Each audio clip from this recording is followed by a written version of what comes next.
Louis Cottrell-Regueil, rebonsoir. Le 7e congrès du Parti travailliste dont vous êtes le président vient de s'achever avec plusieurs annonces et notamment ce slogan qui parle du contentieux colonial qu'il faut clore, dites-vous. Oui, absolument. Je pense que la colonisation a fait son temps dans le pays et il y a eu beaucoup d'épisodes qui se sont succédés. On va pas remonter le cours de l'histoire, mais ces différents épisodes nous ont amenés dans les dernières décennies à ces fameux accords qui, pour nous, étaient des accords de préparation pour pouvoir un jour assumer la pleine responsabilité dans notre pays. Donc, on va arriver au terme de l'accord de Nouméa. Il est prévu donc en 2018 un référendum d'autodétermination. Donc pour nous, ça doit être notre rendez-vous avec l'histoire. Donc vous dites d'ailleurs 2018, notre rendez-vous avec l'histoire, une nouvelle ère de bonheur. Mais quel est votre projet de société économique, social, politique que vous promettez finalement à vos électeurs? Écoutez, je pense que déjà l'engagement des indépendantistes dans les institutions a amené beaucoup de choses dans ce pays. Nous avons été à l'origine d'un certain nombre de réalisations dans ce pays. Reste que nous n'avons pas eu la majorité. La majorité a été conduite par les formations non indépendantistes qui n'avaient pas du tout le même projet que nous sur l'homme de la société. Donc je crois que ce qui est important pour nous, c'est d'acquérir la maîtrise politique de notre pays. Ensuite, je crois que comme tout parti ou toute structure qui aspire à des lendemains différents, et bien sûr, nous avons l'intention de changer les choses par rapport à ce qui se passe aujourd'hui. Je disais que nous avons l'expérience de ce que nous avons commencé à faire depuis que nos vieux se sont engagés à travers le droit de vote dans les institutions. Eh bien, demain, nous poursuivrons, mais nous poursuivrons avec, je dirais, des objectifs que nous pourrons atteindre. Mais alors justement, Louis Cottrell-Regueil, idéologiquement, on peut vous comprendre, vous demandez un changement et vous demandez l'indépendance. Mais est-ce que c'est réalisable sans un soutien d'une superpuissance, avec des budgets? Quand on voit dernièrement 11 milliards pour un lycée au Mont-d'Or et à Pointe-Noire, comment on fait demain sans la manne financière de la France notamment? Mais écoutez, on fera comme les ménages gèrent leur budget, on fera d'abord avec ce qu'on a. Je crois que c'est ça la logique et le bon sens.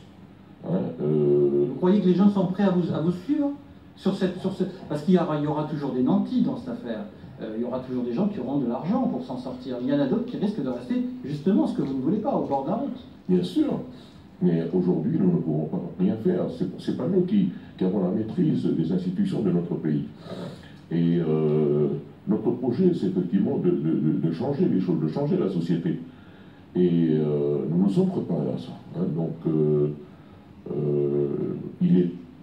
ça doit passer, comme je l'ai dit tout à l'heure, par l'acquisition de la souveraineté. Pour nous, c'est à travers le référendum de 2018. Et nous avons l'ambition, à ce moment-là, à partir de cette maîtrise de souveraineté, de créer les conditions pour que la société soit meilleure. Et je suis certain que dans beaucoup de domaines, elle sera meilleure. Et notamment pour notre jeunesse. Je pense qu'on y reviendra. On va y revenir, mais regardons des indépendances. Prenons Madagascar, par exemple. Aujourd'hui, le salaire à Madagascar mensuel est de 100 000 ariary malgaches, c'est-à-dire 3 435 francs pacifiques. Vous croyez que demain, on peut vivre en Calédonie avec cette somme? Et pourquoi prendre l'exemple des autres pays? Je disais tout à l'heure, on fera avec les moyens que nous aurons.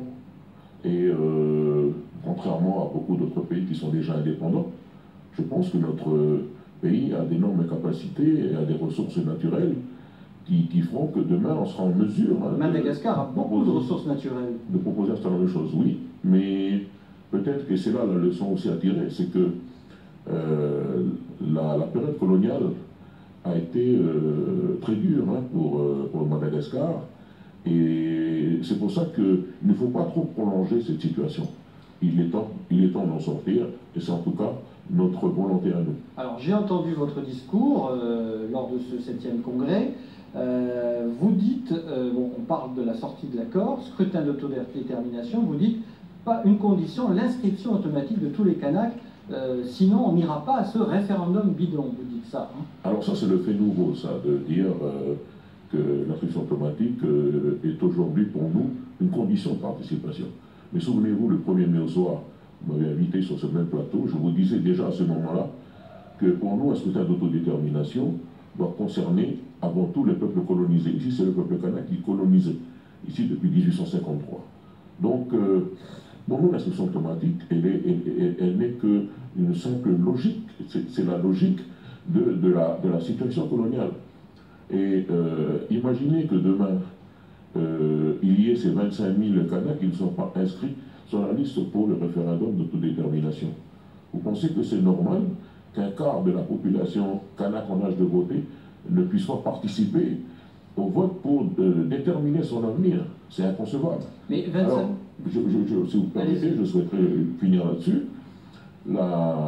Donc, pour nous, et je ne vais pas revenir sur ce que nous avons déjà dénoncé, à savoir les fraudes qui ont existé depuis un certain nombre d'années au niveau des mairies du Grand Nouméa.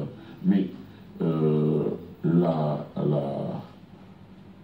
participation au référendum d'autodétermination doit concerner tous les Kanaks. Mais comment faites-vous, monsieur Regueil, si les gens ne sont pas inscrits, ne vont pas s'inscrire? Parce que le vote, c'est volontaire aussi. On va s'inscrire, on veut voter. Or, il est prouvé qu'il y a beaucoup de gens qui ne s'inscrivent pas. Oui, mais là, il s'agit d'une élection différente. Il s'agit d'un scrutin d'autodétermination qui concerne avant tout le peuple colonisé, comme je viens de vous le dire. Donc, il faut inscrire automatiquement tous les Kanaks. Pourquoi est-ce qu'il y aurait une priorité du fait ethnique, du fait religieux ou traditionnel? Non, c'est pas du fait ethnique, ni religieux, ni traditionnel. C'est notre condition de coloniser. Nous sommes colonisés dans ce pays. Et donc, pour définir l'avenir, pour s'autodéterminer, évidemment que nous sommes les premiers concernés et nous devons être inscrits. Donc, nous revendiquons ça, que tous les Kanaks soient automatiquement inscrits, qu'ils soient des statuts coutumiers ou non, et sans condition, bien sûr, d'inscription préalable sur une liste générale. Donc vous prenez un boycott qui ne dit pas son nom, finalement? Si vous voulez, il y en a qui appellent ça un boycott. Nous, on dit que... Mais on souhaite participer. Mais on souhaite que cette logique tout à fait normale d'inscription automatique des Kanaks soit prise en compte et qu'on y aille tous au référendum. Mais vous parlez de 25 000 Kanaks, le Premier ministre, lors de son passage en Calédonie, a bien dit que personne ne peut attester ce chiffre ou l'infirmer avec certitude. Oui, mais le dernier comité des signataires a déjà évoqué un chiffre plus précis. Ils ont fait état d'un peu plus de 9 000. Ça, c'était à cause de quoi? Il y a eu aujourd'hui, depuis un certain nombre de semaines, un travail de comparaison entre la liste générale et la liste de l'état civil coutumier. Donc, on est passé de quelques centaines, quelques milliers, et aujourd'hui, on a dépassé les 15 000 personnes qui ne sont pas inscrites, quoi. Et ce travail doit continuer d'ici la fin de l'année. Excusez-moi, parce que je suis un peu grippé. Et nous pensons avec beaucoup de sérieux que ce chiffre pourra même dépasser les 25 000. Alors, il nous reste à peu près 6 minutes. Allez-vous participer aux élections nationales? Eh bien, le Parti travailliste, la Société de Congrès, a aussi décidé de ne pas participer ni à l'élection présidentielle, ni aux élections législatives qui vont se dérouler en 2017. Vous avez dit dans votre congrès que le FLNKS est instrumentalisé par certains responsables politiques qui se servent du FLNKS. De qui voulez-vous parler? Ben, les gens se reconnaîtront, et on a suffisamment déjà évoqué ça pour... Elle n'est pas représentative, cette structure, alors? Ben, ça dépend par rapport à quoi. Moi, je suis un bon fondateur du FLNKS, et ce que nous avions voulu faire à l'époque, en partant du FI, il y avait le FI avec un certain nombre de partis, le PALICA n'était pas dans le FI, c'était de regrouper l'ensemble des forces autour des partis politiques, avec donc, par exemple, les syndicats, le groupe de revendication terre, le groupe des femmes, autour d'une charte. C'est ce que nous avons fait, et nous sommes devenus tous des groupes de pression. Et instrumentalisé par qui le FLNKS alors? Par un certain nombre de personnes ou de partis. On peut vous dire la même chose aussi, on peut vous accuser aussi de vous servir par exemple dans votre revendication à vous d'un manque de sincérité ou d'une posture et d'instrumentaliser par exemple d'autres formations politiques. Vous appelez au Rhin par exemple qui a su défiler dans les rues, c'est peut-être aussi une stratégie politique pour vous soutenir. Alors je vais d'abord répondre à la première partie de ce que vous venez de dire. Je mets au défi qui que ce soit de dire que moi-même, j'instrumentalise qui que ce soit, ou que je ne sois pas sincère dans ma revendication d'indépendance. Les gens peuvent le penser. Oui, ils peuvent le penser, mais je mets au défi qui que ce soit de dire, et pourquoi il dirait que je ne suis pas sincère dans ce que j'ai fait depuis bientôt 50 ans de militantisme. Ça, c'est la première chose.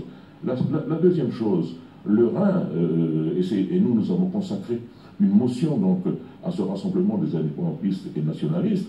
C'est quand même une offre politique nouvelle qui, aujourd'hui, a montré à travers la manifestation du 26 octobre que ce rassemblement est porteur d'un message, est porteur d'une réelle volonté politique pour accompagner le peuple kanak vers son émancipation.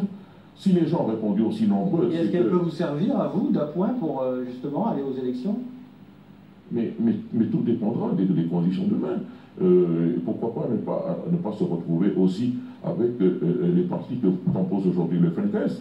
C'est le refus du congrès du FLNKS de début 2015 qui a fait que le Rhin s'est mis à travailler. Nous avons rejoint par la suite un certain nombre de responsables politiques, une structure aussi qui était déjà politique, qui était déjà dedans. Et aujourd'hui, eh bien, comme je disais, c'est une nouvelle offre politique dans le monde indépendantiste. On a bien compris qu'elle vous intéressait. Une dernière chose, parce qu'on arrive à 3 minutes de la fin de l'émission. Oui, ça va très vite, mais pourtant, on a le timing imparti. Un état de droit, est-ce qu'il est acceptable qu'une minorité de jeunes, et de tous les jeunes, je ne parle pas que des jeunes kanaks, viennent polluer et perturber une majorité? Si on prend les choses de cette manière-là, évidemment, on serait tenté de dire, ben non, il faut que l'état de droit s'applique. Moi, je veux considérer d'abord la société et ce qu'elle est pour la jeunesse kanak. Moi, je suis un enfant de Nouméa, né, grandi et vivant à Nouméa. Et j'ai vu cette ville évoluer et faire, faire en sorte que le Kanak soit de plus en plus absent de cette ville. Soit de plus en plus absent. Et qu'est-ce que vous avez fait, vous, les responsables politiques indépendants? Je vous ai dit tout à l'heure, nous, on n'a jamais eu la majorité. Là, vous avez eu quand même la possibilité de peser sur des décisions. Oui, on a peut-être eu la possibilité de peser sur des décisions, mais en particulier dans les structures, dans les provinces, là où nous avons la majorité. Par contre... Mais est-ce que ça se passe mieux là où vous avez la majorité ou pas? En tout cas, je pense que un certain nombre de faits sont plus situés aux alentours de Nouméa. Tout ça parce qu'il y a une réalité de la société, de rejet des Kanaks et des rejets en particulier de la jeunesse kanak qui fait que, eh bien, il y a une révolte. Soit les jeunes se révoltent, j'ai déjà eu l'occasion de le dire, ils se révoltent et donc, eh bien, la finalité de ça c'est quoi? C'est souvent le grand S, ou soit alors, ils refusent cette société et se suicident.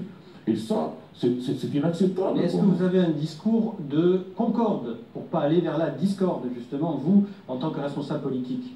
Mais ça veut dire quoi, c'est un discours de concorde? Moi, je préfère parler de la réalité de ce qui se passe. Parce que ce qui se passe aujourd'hui avec notre jeunesse, c'est la conséquence d'une réalité. Une réalité de cette société-là qui rejette nos jeunes. Alors, puisque vous m'imposez la question sur les jeunes... Rapidement, est-ce qu'on va finir? Alors, je ne voudrais pas revenir sur un fait, un des derniers faits qui a démontré que on a souvent stigmatisé la jeunesse kanak, alors qu'il y a d'autres jeunes qui aussi font des choses, et là on entend moins ceux qui stigmatisent la jeunesse kanak. Mais je voudrais revenir sur un fait qui dernièrement a focalisé l'attention du pays par rapport au jeune William Décoiré, donc, qui a été tué par les gendarmes. Moi, ce que je voudrais dire ce soir, puisqu'il ne me reste plus tellement de temps, je voudrais la lumière, que nous ce qu'on souhaite, c'est qu'il y ait la lumière sur cette mort, parce que les témoignages de jeunes qui étaient avec lui dans le fourgon contredisent totalement la version de la justice et des gendarmes. Donc, Il faut qu'il y ait une enquête, donc on demande la clarté sur cette mort. Une dernière chose, en 2014, votre slogan c'était Kanaki 2014, rien n'est advenu. Est-ce qu'on peut vous faire confiance pour une nouvelle ère en 2018, Luc Traoré? Rapidement. Nous, ce que nous avons préconisé en 2014, c'était de gagner la majorité au Congrès. Majorité au Congrès, majorité au gouvernement. Ça en est fallu de peu. Ça en est fallu de peu, puisque il y a peu de différence au Congrès. Et je vais vous dire une chose, hein, si on n'a pas gagné, c'est à cause des fraudes électorales, ça c'est clair. Merci M. Traoré pour avoir accepté notre invitation. Merci de votre invitation. Avant de se quitter, notre agenda.